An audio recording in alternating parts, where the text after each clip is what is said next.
bueno. Pero, Bueno, no queremos tampoco hacerlo eterno la conexión, porque bueno, no queremos abusar de tu generosidad, Julián. no hay problema. Dime, ¿cuál es otra pregunta? A ver, eso es lo que quería habilitar a los alumnos para que puedan hacer las preguntas que consideren necesarias. Pueden abran el micrófono y la hacen la pregunta. Ahora hemos mejorado mucho, se te escucha muy bien. Buenísimo. Bloque, así que bueno. Y les comento una cosa, está en la página cualquier cosa del Centro de Día Amigos, que la pueden buscar por Facebook, que ahí van a ver todas las actividades, porque ahí sacamos 2 millones de fotos, se sube, y ahí las van a poder ver. Creo que el proyecto está ahí también puesto, y cualquier cosa, Mirta, si ustedes lo consideran, ustedes se evaluarán, que les mande el proyecto a ustedes y para que lo reenvíen a ellos, donde figuran todas las actividades, los profesionales y eso, no tengo ningún problema, eso habilítenlo ustedes. Bueno, lo tenemos en cuenta, si vemos si pueden, sí, el organigrama, por ahí si tenés con las personas que trabajan, los títulos, eso serviría porque también les daría como un panorama de la planta, de la parte organizativa, ¿no? Perfecto. Bueno, a ver, ¿quiénes quieren hacer preguntas? Habilitan el micrófono y preguntan. Quería preguntar. Sí. Quería saber, en cuanto a las otras dimensiones, digamos, de la vida social, ¿no? No sé, por ejemplo, la educación. Desde el centro de día con el que ustedes trabajan, ¿hay algún tipo de motivación o incentivo o búsqueda de que las personas también se puedan desarrollar en estas áreas? Por ejemplo, no sé, capacitarse para una profesión o un oficio o lo que fuera. ¿Hay algo también que tenga que ver con eso? Yo sé que no se centran en lo pedagógico, habían dicho que no trabajaban ni con lectoescritura ni con nada de eso. Pero ¿hay alguna alguna actividad que hagan para impulsar el hecho del desarrollo en lo laboral y la educación en sí? Bien. El tema es el siguiente. Existe otro tipo de servicio, además del centro de día, que son los talleres protegidos o los talleres de producción. La mayoría de estos talleres están organizados y armados por cooperativas de padres. La mayoría. Hay uno que funciona excelente, que es muy bueno, que es chico, que se llama Talita Kum, que está en Lavallol, que funciona como un taller de cocina, pero tiene muy reducida la cantidad. Y el resto de la mayoría de los talleres tienen un grave problema que como no es de educación ni de salud, y trabajan ahí en esto de producción, tienen grandes problemas con el tema de la FIP. Y reciben lo que es un pecunio desde el Ministerio de Desarrollo Social para cada uno de esos concurrentes. Ahí es donde en realidad esos 2 servicios son los que hacen hincapié en lograr una supuesta inserción laboral. La realidad, o sea, una cosa es lo que se pretende y lo que se logra. En este tipo de talleres, como justamente son cooperadoras de padres, muy humildes la mayoría, y si no tienen buenos contactos con empresas grandes, terminan haciendo actividades de mediodía y que es, por ejemplo, poner fósforos adentro de una caja. De hecho, esto lo que ha terminado es que muchos de esos jóvenes terminan en los centros de día. ¿Por qué? Porque los centros de día empezaron a modificar justamente su tipo de población. La normativa lo que dice es que, es lo que yo les decía antes, la definición de antes era que los centros de día era para las personas con discapacidad severa, o sea, la de mayor dependencia. Así fueron conformados y se supone que aquellos que eran moderados iban a los talleres protegidos y los leves, yo le digo para que entiendan más o menos cómo era el esquema, iban a los talleres de producción. Hoy hablamos esto, ¿no? De dependencia, mayor dependencia y sin dependencia. Pero no han logrado constituirse como servicios en la Argentina estos talleres. Por esto que les digo, porque en general muchos no pueden facturar a las obras sociales porque no puede ser reconocido por Ramsay, depende de fondos propios y esto se dificulta. ¿Qué termina pasando? Bueno, muchas de estas personas con discapacidad vuelven reingresan al sistema de los centros de día. Esto modificó las poblaciones y, por ejemplo, hay un centro de día en Lanús que trabaja solamente con ingresos de jóvenes con poca dependencia y funciona como un taller, pero puede facturar a la obra social y, por ende, tiene todo un taller de producción también de cocina y de huerta, creo. Pero le dan un pecunio a esos jóvenes, pero no es inserción laboral tampoco. Por eso hay que iniciar políticas reales de inserción laboral. Acá en el municipio existen becas a nivel nacional. Hay dos tipos de subsidios. Uno que se llama becas y el otro no me acuerdo, por el cual se puede durante un año sostener a una persona con discapacidad, se le da un pecunio durante todo ese periodo. Los primeros meses son para que haga determinado curso de aprendizaje, después se le da un subsidio de 80.000 pesos, una cosa así, para que compre una herramienta, y se sigue pagando un subsidio depende cuál sea, de 7.000 o 4.000 pesos. Y pueda lograr un desempeño o lograr por lo menos una independencia laboral. Lo que pasa con esto, que justamente lo que hoy hablábamos, es el problema que si no hay una familia que acompañe y sostenga esto, termina la máquina de coser que se compra tirada en el rincón, o alguno de los familiares con dificultades de otra índole termina vendiéndoselo. Entonces, es compleja la temática que tiene que ver con la inserción laboral. Desde el centro de día, nosotros sí procuramos hacer cierto acompañamiento. Nosotros tuvimos una concurrente que en la casa, la familia, le armó una pequeña verdulería. Entonces, como nosotros sabíamos que iban a hacer eso, empezamos desde el centro de día a acompañar con hacer un taller de venta. Nosotros tenemos acá, era Feria Americana, tenemos un taller de Feria Americana donde los jóvenes, toda ropa que recibíamos, donación, se encargaban de repararla, de lavarla, con la ropa que tenemos, etcétera, y se hacía una vez al mes la Feria Americana. Se armaban los distintos stands y estaban los que cobraban la caja para ver el intercambio de dinero, bueno, toda esta cuestión, que después ese dinero ellos lo utilizan para cuando vamos a merendar, a desayunar. La plata es de ellos hacen lo que quieren con la plata. Y bueno, y con esta joven se trabajó mucho en esos talleres, en esto del intercambio del dinero, de calcular, de lo que era pesar. Ahí intervino la nutricionista, donde entonces, ¿qué hicimos? Esta concurrente, había momentos que se iba a la cocina a ayudar a la cocinera a pesar los distintos alimentos para trabajar con la balanza. Entonces trabajó con la familia también, la familia que acompañó un montón. Y bueno, y antes de la cuarentena venía acá al centro de día por la tarde nada más, que era cuando tenían cerrado la verdulería, pero por decisión de ella, porque nosotros ya le habíamos dicho que no tenía por qué continuar. Ella lo abría a la mañana y después de las 5 de la tarde que lo acompañaban los familiares. Hasta que, bueno, fue la cuarentena. Con la cuarentena no lo pudo sostener y bueno, pero desde acá, desde la institución, cuando surgen estas cuestiones, bueno, acompañamos y, de hecho, este proyecto que les comenté al principio es uno de los jóvenes de acá del centro de día quien va a ser el primero que se va a insertar en esta empresa, en la empresa Guidi. ¿Quedó aclarado? A ver, otra pregunta. ¿Quién quiere hacerla? Vos hablaste del Facebook. El Facebook es Centro de Día Amigos y tienen Sí. una página, además. No, página no, solo el Facebook. Ajá, está, bueno. Y porque una alumna puso que ya los había buscado y yo los sigo, pero bueno, que ya los había buscado y están buenas las fotos. Así que sí, ahí tienen. Digamos que sean así como tipo modelito. Ahí van a ver, por ejemplo, nosotros todos los años antes de la cuarentena hacíamos un cierre en un teatro, montábamos obras, pero montamos obras. Ahora es vestuario, se hacen pruebas de vestuario, se hace pruebas de sonido, se hace... No. Somos muy profesionales, chicos, sépanlo. A mí me quedó una pequeña duda. ¿Qué puestos ocuparían en esta empresa con la cual empezaron a hablar y demás?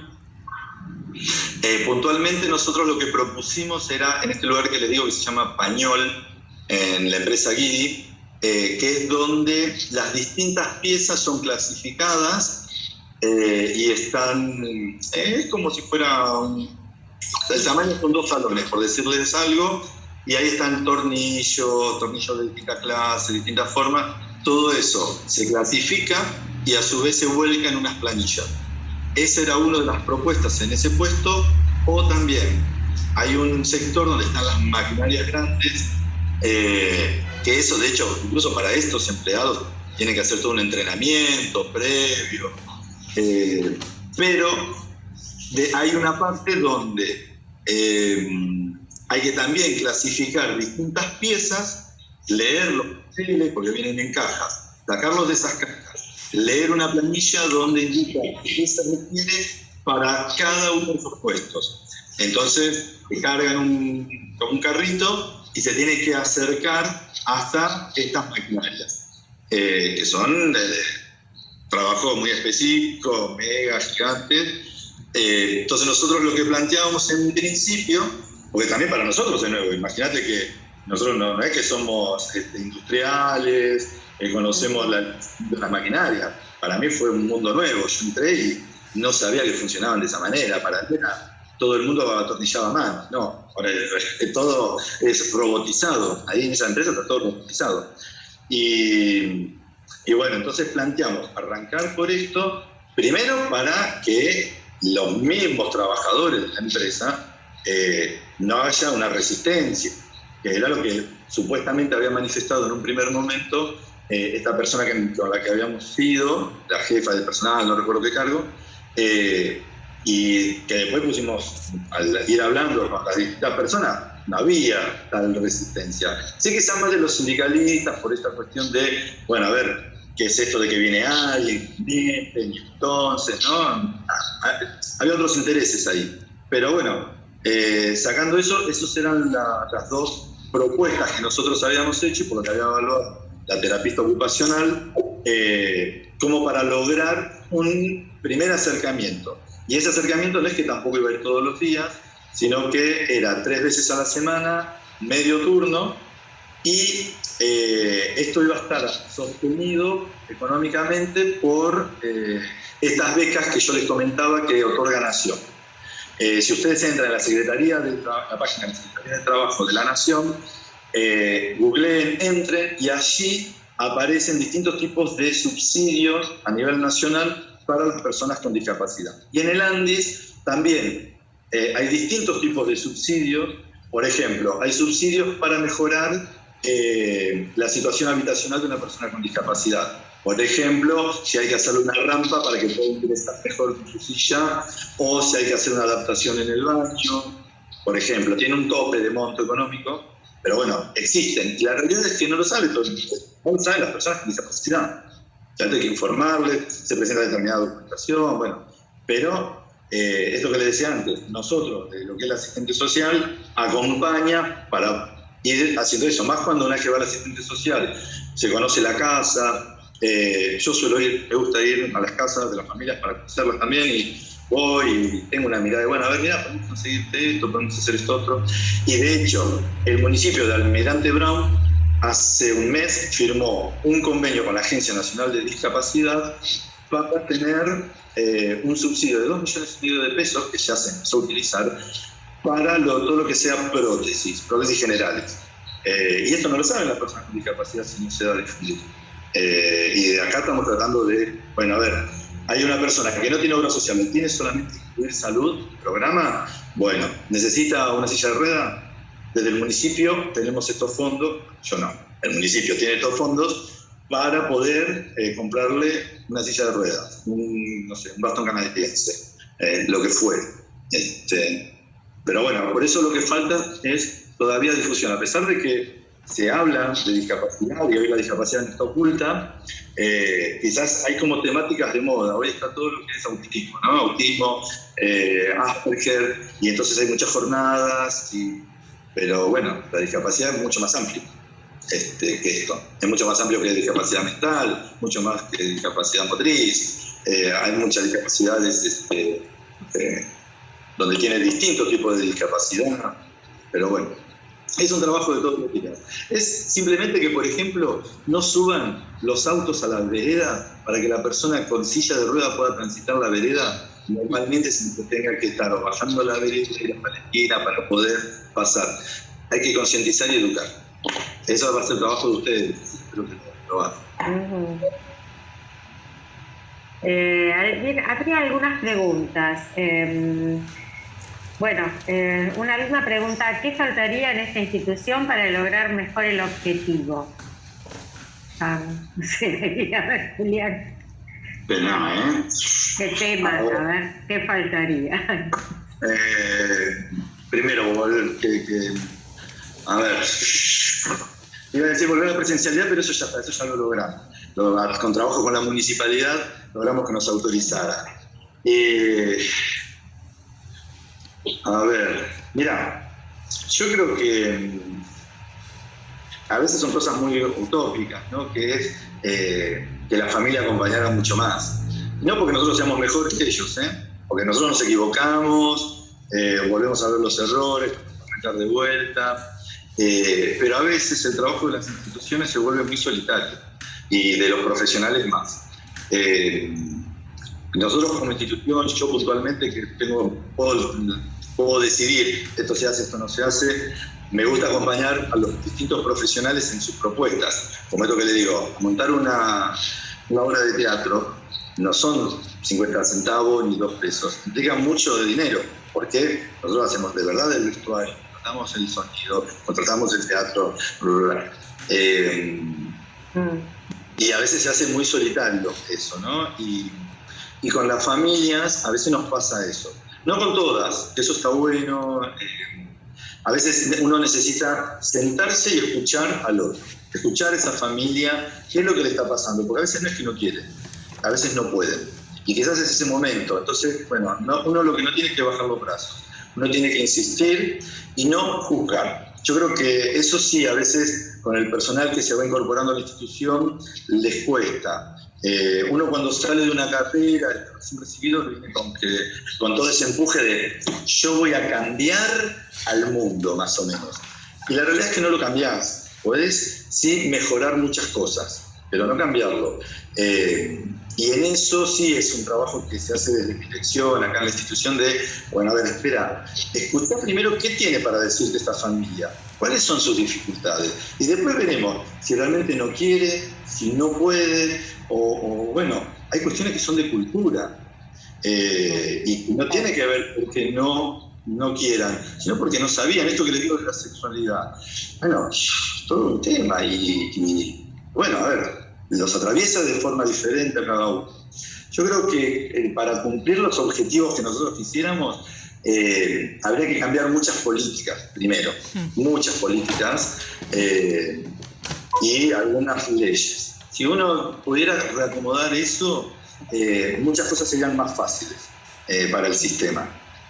Pero bueno, dentro de todo, el sistema de discapacidad de la Argentina es uno, yo le diría, de los mejores de Latinoamérica, en todo sentido. Desde los profesionales que tenemos preparados, desde lo que es la ley de discapacidad, a pesar que es anterior a la Constitución, es una excelente ley. Después se pudieron sacar resoluciones muy copadas.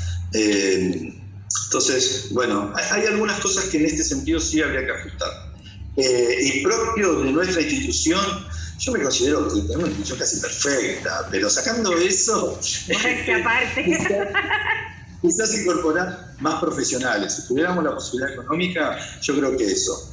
Por ejemplo, mi realidad de familia es una mirada maravillosa. Tuvimos un asistente social que yo le dije que había estado en esa área, o una que había trabajado en ANSES. Yo creo que ampliar el abanico de profesionales siempre es favorable. Cuanto más miradas y que atraviesan en forma diferente la discapacidad, siempre va a ser constructivo. Pregunta una alumna qué cargo ocupás. Creo que lo dijimos al principio, pero dentro de la institución. Soy el representante legal. Hoy soy representante legal. Mi título de base es profe de educación física. Volví este año a estudiar la carrera de psicología. Será, bueno, no sé si le quedó claro que me gusta. y tengo hoy los cargos, fui director en su momento del centro de día y hoy ocupo los cargos de representante legal, pero trabajo en conjunto con los directivos. Me gusta estar metido en los proyectos, acompañar. Y a su vez estoy dentro de 2 organizaciones de instituciones como miembro activo dentro de las comisiones y dentro de la comisión asesora de discapacidad del municipio de Almirante Brown. Sí, perdón, quería hacer una consultita porque no me quedó muy claro, tal vez lo dijiste y yo no lo pude escuchar en un primer momento, porque habla de la edad de los concurrentes, porque dijiste que a partir de los 18, pero para arriba, ¿cuál es el mayor? ¿Qué pasa cuando crecen, superan los 40, los 50, si siguen concurriendo? ¿No hay alguna edad límite para que concurran a esas instituciones? Para arriba, ¿no? O sea, el límite de 18, pero para arriba. Bien, mira, la normativa cuando vos haces, solicitás la auditoría del Servicio Nacional de Rehabilitación, estás obligado a poner cuáles son los límites de edad, el mínimo y el máximo de ingreso. Eso es una cuestión administrativa. Después queda justamente en función del proyecto de cada institución. No es lo mismo un proyecto para una población entre 18 y 25 años que tiene una actividad física diferente que una población de entre 45 y 60 años.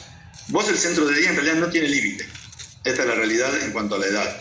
De hecho, donde está Romy, es uno de los centros, es el 7º centro de día de la provincia de Buenos Aires, de cuando se inició todo este sistema. Y su población es mayor de 45 años. Ya creo que, bueno, no, ahora tienen algunos, pero la base de esa institución, que salieron de la escuela donde Mirta era la vice y directora en su momento, hoy esa población tiene más de 45 años y está en ese centro de día. Pero porque es un centro de día que hoy tiene 28 años, 30 años, ya no me acuerdo. Entonces ingresaron cuando egresaron de la escuela y continuaron. Y hoy están. Y por eso te digo, depende del proyecto de cada institución. Hay instituciones que ya hace tantos años que están, que tienen población longeva, anciana, que tienen más de 50 años. Así que eso es una cuestión administrativa. En mi caso, en mi centro de día, la mayoría son jóvenes del promedio de 25 años. Por esto que les decía antes, nosotros tenemos 8 años de creación y la mayoría que han ingresado acá han sido porque egresaron de escuela. Entonces, bueno, por eso digo el promedio de entre 25 y 26 años. Y si quisiera ingresar una persona de mayor edad, por ejemplo, ¿no? Suponiendo, si se presentara el caso de una persona de 40, 45 años que no tiene, o sea, que necesita ocupar su tiempo y que cerró el lugar donde estaban, ¿lo aceptarían? ¿Cómo se manejarían? De hecho, hoy se fue dando, la realidad es que vino un concurrente, que Romy también lo conoce, ahora tiene 50 y pico, si no me equivoco, pero bueno, decidió venir porque quería venir, y que qué sé yo, y que bueno, que sí, que no, que no. Bueno, nada, decidimos probar, lo ingresamos, a esto todo antes de la pandemia. Y el cambio radical que le significó a él estar rodeado de población joven, lo estimularon a bailar, a moverse de otra manera, que eran los mismos concurrentes los que lo incentivaban. Y de eso lo que nos significó a nosotros que quedó armado un grupito chiquitito